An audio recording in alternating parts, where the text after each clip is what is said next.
You've landed at Spark Launch, the guide star for embracing what it means to be neurodiverse. Here, we navigate mental health triumphs and tribulations from all across the spectrum, charting a course through the shared experiences that unite us, and discovering how to embody the unique strengths within neurodivergent and neurotypical alike, igniting your spark and launching it into a better tomorrow. Today, we are joined by Dr. Ravi Iyer, a Harvard-educated physician, entrepreneur, and ADHD thought leader. He's the founder of the Iyer Clinic, the CEO of Active Power, Inc., and the creator of Iyer Focal Points, a consultancy focused on neuro-inclusive leadership. His TEDx talk on intentional focus racked up over 4 million views and became the most watched TEDx talk of 2024. He's also the author of The Reaper's Dance and runs a YouTube channel dedicated to neurodiversity, health, and human potential. Welcome to the show. It was such an honor to actually meet you in person at our Vegas conference on health education. It was amazing. It was amazing to see you speak as a keynote speaker and on multiple panels. Amazing to have seen what all you've accomplished. So we want to dive into your journey, start off with how your challenges and your path and where you are today. So obviously, like everyone else, there's a growth process. So where people are in the present is often very far removed from where they were in their past. One of the things that I have increasingly recognized is that the being of human beings, that is the essence of a human being, whether it exists as manifested in your frame or in Mike's frame or in my frame, that indefinable quality that constitutes a human being contains within it every known possibility possible for man. That means each one of us has every Isaac Newton, every Thomas Edison, every Einstein, as well as every Jeffrey Dahmer that ever existed. The possibility of manifesting what is possible in human beings is not locked away to any one person. And it is not locked away in terms of being unavailable for development in anybody. The threshold of activation. So for example, in biology, you have a chemical reaction.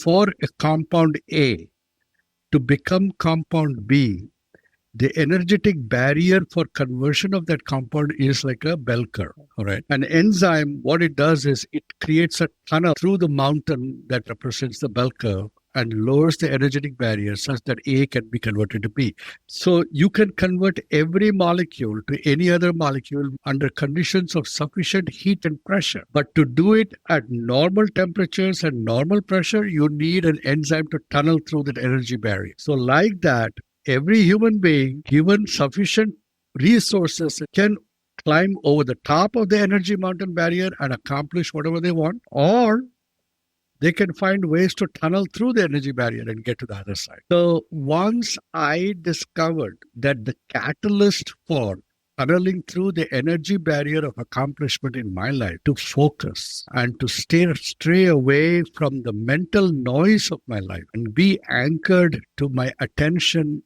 as in the form of focus, I had found a ready laser tunnel that can tunnel through the energy barrier of any topic that I wanted to work on. As a result, from becoming a unidimensional person with one or two accomplishments, I became a polydimensional person with what would be called a polymath, able to perform at high levels in multiple fields and not only perform in multiple fields. As I kept tunneling through, I found side channels and networks. So right now, my life runs in a maze of interconnected tunnels beneath the energy barrier that prevents the bulk of humanity from accomplishing things. So many points and questions from what you just explained. So saying is a human being has a potential to become whatever they want, whoever desire to be, as long as they are given enough resources to continue in that path. So that differentiates one human being from another. Of course, the environment, because we are all born and raised in different environments, different families, different cultures, different school systems, different social settings, religion, all of that. So you can influence a person to a certain extent, but then that want to continue in that one path comes from a deep desire from your heart. That is your inner motivation, your intrinsic motivation that's inside all of us. So how did you recognize your path and have that motivation to keep going? Desire does not produce success. That is like saying you can cook a three-course meal on a spark. Desire is just the beginning point. Most desires die out without ever becoming a flame. A desire is a passing thought, and that thought excites you. So most people have millions of desires. The thing that sustains desire into a flame is attention, focus. So you have a thought, an idea, oh, I would like to be a pilot. That idea, I would like to be a pilot, is stimulated or triggered by the passing flight of an eagle over your head, or a plane that zooms over. Or maybe you saw a plane land or take off and you were amazed at the fluidity and the majesty of it. A thought passes your head that, wow, that would be so great to be a part of that. And the vast majority of people have such desires, and then it passes. No different than walking down the street and seeing somebody with an attractive body, and it grabs your attention for a minute, and then it doesn't ever get translated into any follow-up action. So most desires are in that category, 99.99%. There are two things. One is reward. Reward reinforces desire. So those desires that get rewarded either by accident or by intention produce a result that causes a follow-up desire to recreate that enjoyment of the reward. So now the original desire of becoming a pilot is not that much the motivation factor. The motivation factor is to recreate the condition that produced the enjoyment associated with being a pilot. So then you do that, and then you get a repeat hit of the reward, like another jolt of cocaine in your, and then you want to repeat that hit again and again. And at some point, you do it so often that you will become very, very skilled at reproducing the hit. And when you become very skilled at reproducing the hit, you are considered a master in that game of being a pilot. But that master designation is given by the rest of the world who are observing the fluidity of your performance. You don't give yourself the master label. So success is a label, is an opinion on what you did or did not do. Most people confuse that report card with their own self. The report card has nothing to do with who you are, but that requires a certain evolution in personality and growth before you get to a stage where you're no longer influenced by the report card. You're no longer influenced by the adulation of the masses or the approbation of the masses. Neither affect you anymore. From that point onwards, you are being whatever you are as a means of self-expression. For example, Mike and I don't go around saying, I'm a man, I'm a man, I'm a man. We are men. We exist as men. We don't need to affirm our existence anymore as a function of natural self-expression, as easy and as unconscious as breathing. So Jon Borg and all the famous Michael Jordan and all the other famous athletes and experts in each of the many fields of human endeavor, if you were to look at them, they will never go around saying, oh, I'm this or I'm that. They are that as a natural self-expression. And they, at that point, you are no longer concerned about whether somebody gives you an award. In fact, you actually feel uncomfortable when people come and say, oh, wow, you're so amazing, or you did that, and I was so awesome. And you kind of feel uncomfortable because it feels foreign to your own experience of yourself. Your own experience of yourself is not as, oh, I'm amazing. Your own experience of yourself is, oh, yeah, I am who I am. But coming back to whether anybody can do it. Again, you said if you put enough resources. What I'm trying to say is everything is a matter of resources. But success is not a matter of resources. Success is a matter of accomplishing your goal with available resources. So, for example, if I had unlimited resources, yeah, sure, I can put a, big heavy booster on into the moon. But try doing it with the resources of India. Now that is success. Now Elon Musk sends rockets and so does India. India does it at 10% of the cost. Now that is success. India found a way to tunnel through the energy barrier of accomplishment. They found the catalyst. Enzymes do that. Enzymes complex oxidation reduction reactions at room temperature. Whereas you and I can produce oxidation reduction only by turning on the temperature to such high heat that it oxidizes the metal or whatever. But a bacteria will take that metal and oxidize it at room temperature. They'll oxidize it at sub-zero temperatures in the bottom of the ocean. They find a way to catalyze biological reactions by bringing atoms into reactive range at normal temperatures, at ambient temperatures. So how do you take a student in the ambient environment with limited resources of a third world classroom? How do you take an ADHD student and catalyze him into performance? How do you take, using your available resources, how do you make a spark become a flame, a dirty mud earth classroom? Now that's what I do.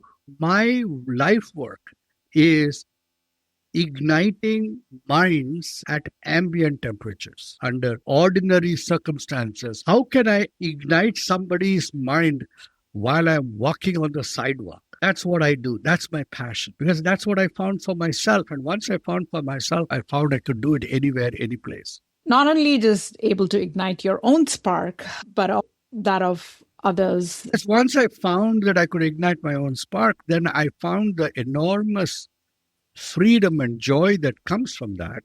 And then I looked around and I saw all around me is people caught in some weird misery, completely blind to what is available to them within their own being, completely under the trap of the false notion that they cannot accomplish anything unless they had a mountain of resources. See, when you become resourceful, you become full of resources. You discover the ability to create resources. That's what I'm trying to talk about. So you cannot erase poverty. Poverty is a state of the mind. Poverty is an idea that you are not at the source of your life, but you are at the effect of your life. And therefore, you have to wait for circumstances to come and present you with the right mix of elements for you to succeed or to get whatever you want. But if you shift that around and say, listen, guys, a blade of grass can be a resource for you. Imagine shifting that kind of thinking into classrooms. The world is constantly waiting to teach us. Yeah, I agree. And also your definition of success. I think it'll help a lot of people because a lot of times we are performing for others, and the definition of a report card that's given by others. And so when you let go, when you detach from those expectations and just that focus to yourself and just be, then find your way out with limited resources, with whatever little you have. And I feel just us all being here is success, right? Because we have traveled through our own journeys, overcome obstacles. We all have obstacles because otherwise it wouldn't be fun. And then we've all come here. So there is a massive success. And also I wanted to tap into, because as being an ADHD and autistic person, we know that a lot of challenges is because we are made to think we have to do it a certain way to achieve success. And I myself was caught up in that and realized it was my thinking, which was not only influencing me, but that of my child. I released it. And that was a deep inner work, letting all the things that was stopping me from being who I am. So you experience any such challenges before you awaken, because people love to hear anybody else's challenges and how you got out of it. When you do not know who you are, you ask others to tell you who you are. So a child that does not have a clear understanding or a clear appreciation of their own grandeur, majesty, and completeness. No child is born with an idea that they are wonderful. They acquire that idea that they are wonderful through the expressions of how beautiful they are, how loved they are, how amazing they are by the two people who are literally the child's God. The child's father and mother for a child. I'm telling you, all the way up to, I would say, 18 to 19 years, the first 19 years of their age. The word of their parents is like speaking to God. For a child, when they speak to their parents, they are actually speaking to God. In their mind, that is the power dynamic. They look at themselves here and they look at these people out there. That is the power differential. And parents are not aware of that. They don't see themselves as God. So when a parent tells the child that you are stupid, or you didn't do it right, or how can you do this, or how, when the parent loses composure out of frustration because they desire a particular outcome due to their attachment. Most parents are not really equipped to become parents when they become parents. They just happen to get into a biological relationship, and through the transfer of body fluids, they suddenly acquired this new life in their life. And then most parents are in the business of growing themselves and somehow muddling through the way of not fucking up this little baby. It's really, really sad, but it's also amazingly, and it is the single greatest expression of optimism in a human being who decides to become a parent. Most people, they go to unbelievable amount of training and classes and education to do the most elemental jobs. They want to become a janitor, and they go into all kinds of training for that. But then they take on this monumental task of creating the next generation with absolutely no training, with absolutely no insight into who they are themselves, with total blind confidence that somehow, just because this new life happened to emerge from their body, they will somehow manage to see it through. And the miracle of life is that despite all the slips and falls on both sides of the coin, on the sides of children and on the sides of parents, people do manage to somehow come out whole at the end of a lifetime, with a lot of angst and agonization, with a lot of laughters and a lot of tears. But that is what I'm trying to tell you, that when you try to train kids, you are becoming a parent. Mind you, you are not only becoming a parent, you are actually getting a kid who has been muddled up by other parents in their life. And then you are trying to tell the kid, if you're a coach, if you're a teacher, you are trying to tell the kid that you are actually a wonderful, no matter what you might have acquired so far, you are actually a wonderful human being. And you wish and hope that you have enough force of personality in you, that you are able to radiate enough energy that your words actually are capable of erasing every other contrary word that may have penetrated that child in the past. And if you are able to do that, I promise you that is an occasion of great celebration, because that is akin to saving a life. Children acquire all kinds of assumptions from casual comments made sometimes in their presence, sometimes when nobody noticed that they were listening. And they walk through life with those assumptions as truths for them. And they use those truths to define what is available to them in their life. And the greatest miracle is when a child finds a teacher who changes what the possibilities that the child was actually thinking was available. And it comes back to the same thing. that the being of human beings has every potentiality that is ever known and everything that was unknown also. See, the being of human beings as it existed in the 1800 contained within it space travel and air travel. It contained CT scans and MRI. It contained nuclear bomb in 1800 or 200 BC. This day was already there in the being of human being. All that happened over the time was barrier to the energy barrier to manifesting that portion of being needed to be overcome and tunneled through. So we are sitting on this side of the mountain of energy barrier, unable to see on the other side what is there. We can either climb up the mountain and from there see what is possible, or tunnel through. Tunnel through requires to go within and discover yourself and find focus and find passion on something that attracts you and then go. And you can give, for example, a video game, an immersive video game allows them an opportunity to tunnel through. An immersive virtual reality can give them ability to play with models in space. Yeah.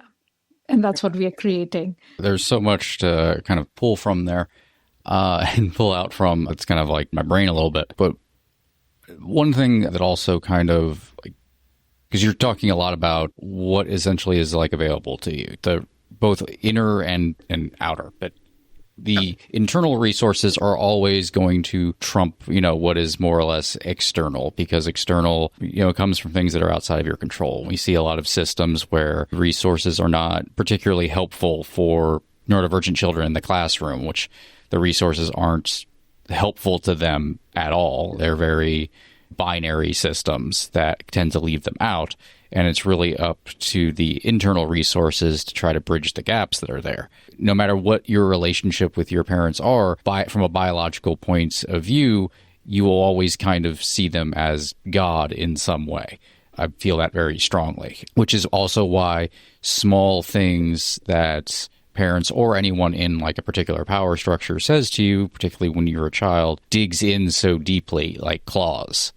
Is there a moment where something you heard as a kid, maybe not even like meant for you, but just something that you heard stuck with you, and how it either affected your sense of what was possible negatively or positively? If I were to catalog all the experiences that I went through, there was a ton of opportunity for ton of exposure to negative stuff.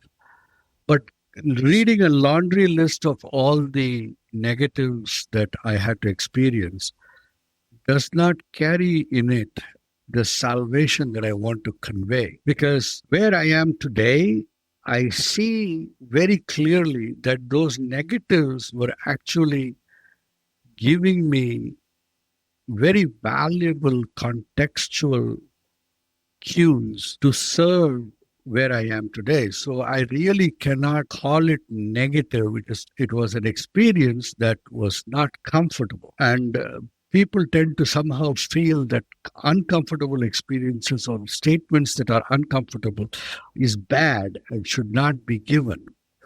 And I disagree with that. What is bad is not the discomfort of the question or the experience. What is bad is the way you use it to either power yourself or disempower yourself. So what I found was that the single biggest breakthrough that I can ascribe to myself occurring at a very early age was I realized that I can create my life with everything that comes to me, and I chose to create it to my advantage. So this essence of knowing that it is your choice to create your advantage is the real miracle that happened to me. Most people don't realize that they can choose to create their advantage. Let me explain this to you. All human beings, you included, experience our life in two ways. One is the actual experience that your five senses get. Molecules hitting your eye, giving you light and color, molecules following your tongue, giving you taste, molecules going up your nose, giving you smell, air molecules striking your eardrum, giving you sound, molecules striking your skin, giving you touch. Out of these 5 forms of molecular interactions, impacts literally of the environment with your sensory organs, you create the experience of your life. And then instantly there is a meaning-making machine that you have. That is also part of you. It takes that experience and gives it a value, a description, a meaning, a name, and a form. And then out of that naming, forming, construct creation, an experience of pleasure or displeasure. And then depending on whether comes a choice that I want to have more of the pleasure and less of the displeasure. And out of that comes a filing system that remembers this particular set of molecular impacts and the experience that was created and the pleasure that was created. And that is filed off in memory as your memory, as a pattern. And along with that comes a strategy to have more of that or less of that. And from that strategy comes a plan that plots what I'll do tomorrow and what I'll do day after. And out of that plan comes a hope if you were going towards a desired outcome, or a fear if you were going towards an undesired outcome. You see now that the entire life that people live is entire a construct. The actual life that people actually live is the experience. But where they live is this virtual reality that they create in their heads, a construct. And that virtual reality sometimes can be influenced by other people. Yes, this virtual reality is like a menu card that is describing the meal on the restaurant of life. The entire world is sitting at the restaurant of their lives, eating the menu instead of eating the meal, and then wondering why their life tastes so bitter or like cardboard. Yeah. Every once in a while, the experience is so intense that it hits their table like a wind and blows the menu off the table, and they are forced to experience it. And they say, wow, that was so good. That is the kiss that they blows them off their feet. That is the bungee jumping off the bridge. That is the Mount Everest climb off base camp. And then they make the menu. Every time I want to be blown away, I have to go back to Mount Everest, or I have to jump off a cliff or a wings. That's a menu too. So this is the trap. I broke free of the trap when I was a teenager. I realized that I have a part of my body that makes a menu, and I have a part of my body that has the meal. And it is my choice whether I want to eat my menu or eat the meal. And I chose to dance between meal and menu with an enormous lightness of being.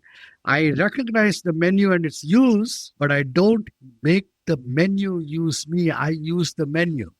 Most people get used by the menu. And when you take one student and teach them to distinguish between menu and meal, and teach them that they have equal power over both, and teach them that use the menu to get you the meal and learn when to drop the menu, you have made them masters of life. I agree. And that should be taught to it. You can create a simulation game that allows them to do that. Yeah. You'll probably need to use some haptics, maybe put them on a body glove, give them some sensory information. I went to Vegas and I bought a $400 ticket to see The Wizard of Oz, all right? And it was an immersion experience. And I was sitting there with this huge globe on the sphere. So that is the peak immersion experience. And then when the tornado is coming, they have huge fans that go up and blow a torrent of air. They have paper maple leaves flying into the crowd, and they have a perfume of earth in the wind. They give you the experience of actually being in a tornado while playing the menu of the tornado on the screen. Because you're learning from all senses. That is crucial. Yeah. Yeah, and that's what we need, because right now we're not tapping into all the senses, or we're not taught to tap into. A few brilliant teachers do that. They tap in, they recruit. It's called recruitment. So in the learning experience, you recruit multiple modalities of capturing information, not just audio, verbal information, but different modalities. And that imprints, because you really need to tap the amygdala. Absolutely. And if I go back to my own childhood, there were others who were able to do that. My mind did not wander off. And in fact, at that time, history was not my favorite, but there was a history teacher with all his acting and visualizing, even though he was the only person was able to do that. And I agree, for a child, whoever the older like teacher or parent authority has the power to do that, to open up that of endless potential. So I got this sense that I have these two aspects when I was 14 or 15. So until 14 or 15, I had all the accumulation of negative experiences. And then around 14 or 15, I had this breakthrough moment when I suddenly realized that the story I made about my life, actually it was, the catalyst happened in multiple steps.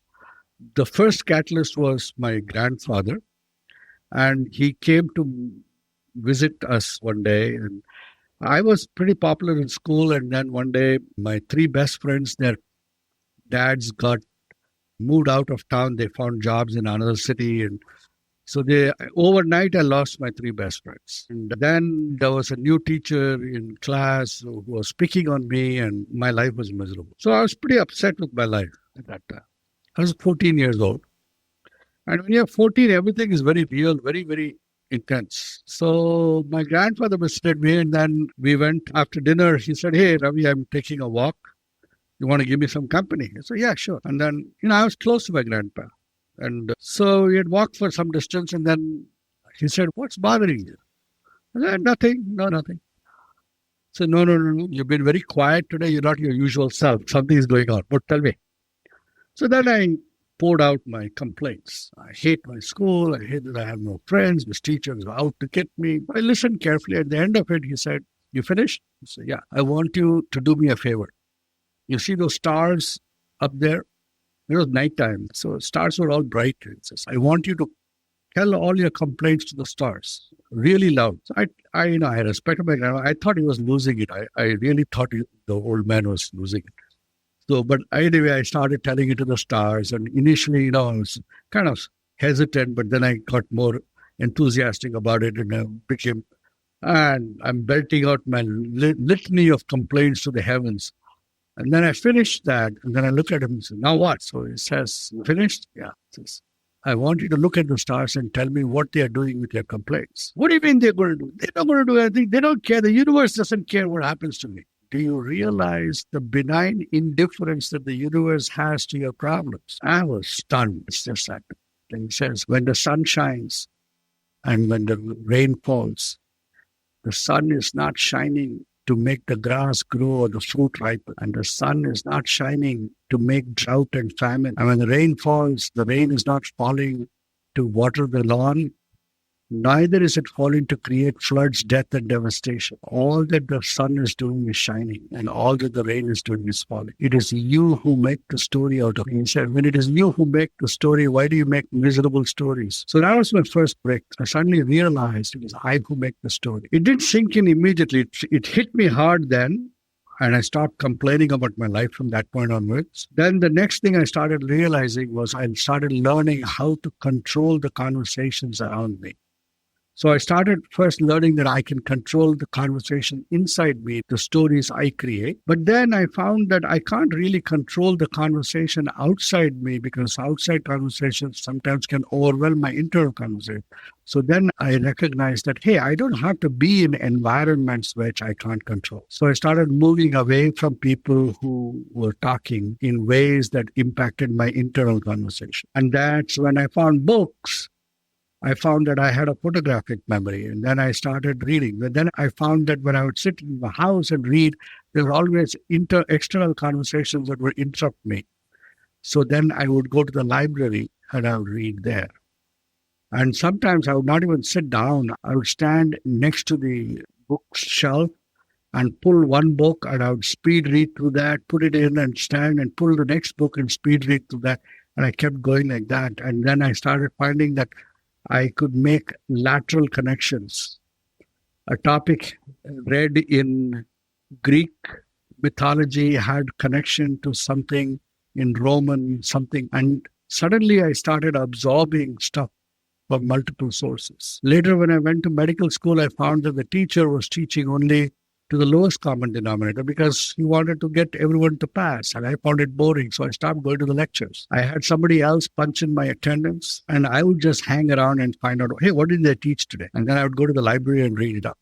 And then I would do what I call my lateral reading. I would read something else and then go back to this and so on. I would go to medical bookstores, and the books are all expensive, so I didn't have time. So I would stand there in the medical bookstore, pull a book from the shelf and read through it, several chapters in a stretch and memorize it. So in this way, I became knowledgeable without effort. I started finding my ability to tunnel through the energy barrier. But that's exactly what needs to be done. And you don't have to wait for some person to have photographic memory, because memory is what? Either you cultivate it or you're born with it. I was born with it, but you can cultivate memory. It's a skill. It's the ability to, because if you keep working at your neuronal connections, you have neuronal plasticity.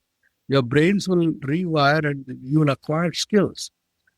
Maybe a little slower. See, there's a big problem with human beings, right? We have a timeline for everything. Oh, you got to do it now. You got to do it now. And so the next big breakthrough came when I was doing this. Then the real defining breakthrough that put it all together happened when I was 22. My dad took me to a monastery in southern India, and there was a monk there.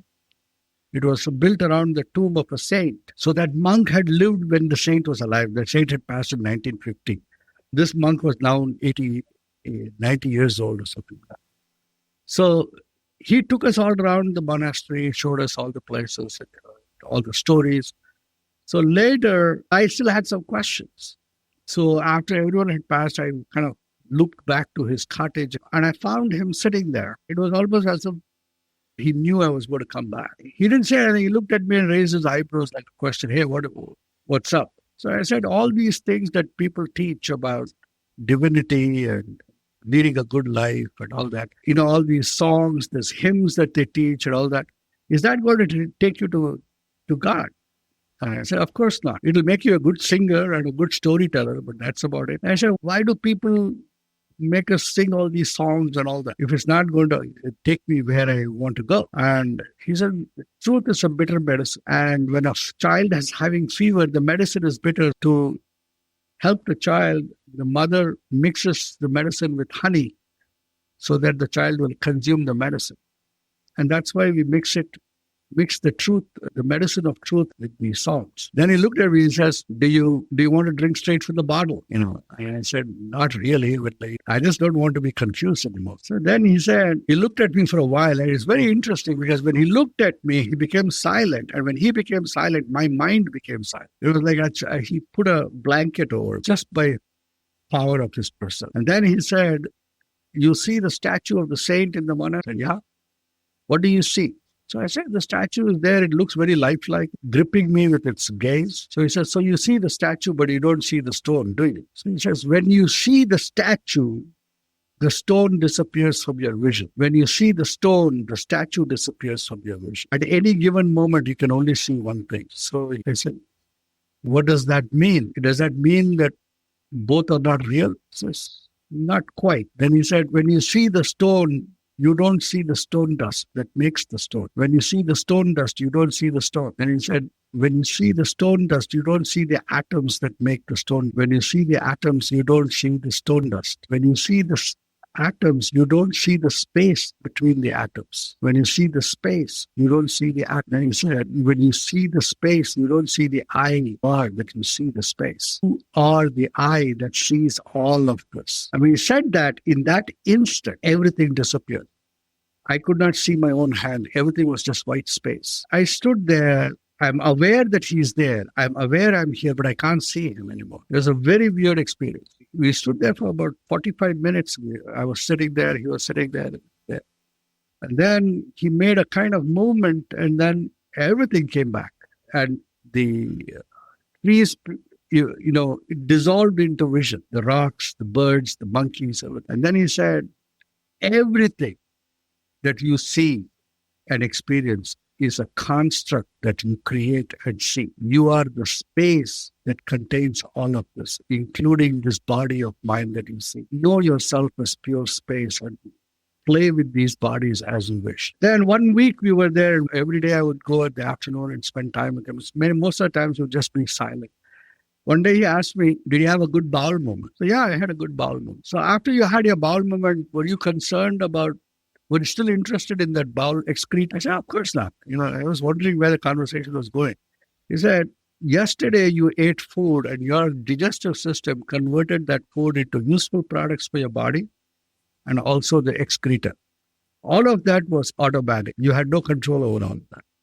You could not even stop yourself from emitting the excreta or prevent your body from creating useful products if you wanted to. And the only purpose of all those operations was the survival of this body of yours. Like that, your brain takes the various inputs from your five senses and converts it into these forms and plans and hopes and dreams and fears and strategies and memories. It's an entirely automatic process for the preservation of your body and your mental identity. You can exist and let these things happen without becoming controlled by them. So that was the final nail in the coffin. From that point onwards, I could easily work and eat the meal as well as read the menu without any problem. It's a process that began at the age of 14 and finished at the age of 22. And from that point onwards, has only been a process of refinement in my life. When I say this, people will say, oh my God, this started somewhere, became so spiritual. But it's not spiritual. It is experiential. At no point do I invoke God or religion, except for that initial conversation I had. I don't invoke theology. I don't invoke heaven or hell. I don't invoke any of those ideas of good, bad, and morality. I do invoke the existence of human beings, because first and foremost, we have to exist before any of those other menus that you call theology exists. Incredible. And I very much resonate with that final part as well. I'm coming from a place of being a stone cold atheist, of course, but I find that the inner power of what a human being is, what its entire makeup is, what it is capable of as conscious thought is more interesting, because you can get into these narrow margins of reality and narrow margins of experience and see the stone and the statue. Those are such interesting perspectives because that's what the perspective of reality is. And we also take for granted our own agency and our own ability and our own power. People kind of existentially will ask, how do I know that I know what I'm doing when it comes to existing? I don't think anyone really knows, because you're just existing. Even when it's tough, you know how to exist. You know how to persist through all of that unconsciously most of the time. And the more we let people acknowledge that and bring that into awareness, the better off they are, because they will gather those resources that they need.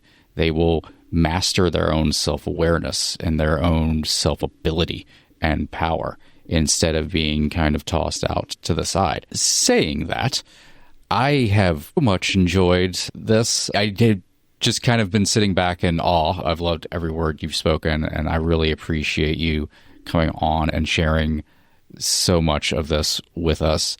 What are your kind of final thoughts, and where can people find the work you do and some of your speaking TEDx talks and things? People can reach me on my website. It's at www.ds and David, R.S. and Robert, IYE. And that pretty much is my umbrella website. You can track me wherever I go and all the things I do in that website. The final thought is, human beings live life as consumers of their life. They live in a state of conscious and constant anxiety, sitting at the restaurant table of life, not knowing what is the meal that is going to be presented to them. They don't recognize that they have the capacity to create the meal of their life. They don't realize that it is they who are writing the menu, not they think that the menu is written for them. And my work is to teach people that they are not consumers, they are creators of life. They are actually creating themselves as consumers. And you can decide not to create themselves as consumers and create themselves as existing as creators. It's When you do that, you have great agency and power. You also have great responsibility because you no longer have the excuse that you were at the mercy of circumstances. You literally take that excuse and tear it up and walk away. So that is our get out of jail free. But when you choose to live a created life, you are actually tearing up that card and you're choosing to live a life and be at the consequence of everything that happens to your life without making it something that happened to you. That requires courage. That requires a sense of grounding in a space beyond your conventional, 5 foot or 6 foot body frame. But it is an amazing freedom. See, human beings live as if that their body is occupying space and time, when actually they are space and time within which bodies move. Who you are, who I am, is just space within which bodies move. And the power you have when you're approaching life from that standpoint, that I am space within which events and actions, people move, you suddenly recognize that everyone you come in contact with is actually moving with you and within you. And therefore, there's an enormous degree of connectivity that exists. And when you experience that connection, the other person experiences it too. And suddenly you'll discover the magic of being able to create. I love that. I think every single person has the power to create whatever they desire and also taste the result of it, which will help to create again from tasting that through my paintings. And when I owned up to my own power of creativity, which we all have. Thank you. Thank you, Ravi. And I know we just touched a little bit of your thoughts, a little bit of your life. Maybe we can have you again, and then you can share all the things that you've created, just the products that you have for humans, for dogs, for horses, and we'll do that another day. But thank you for your time.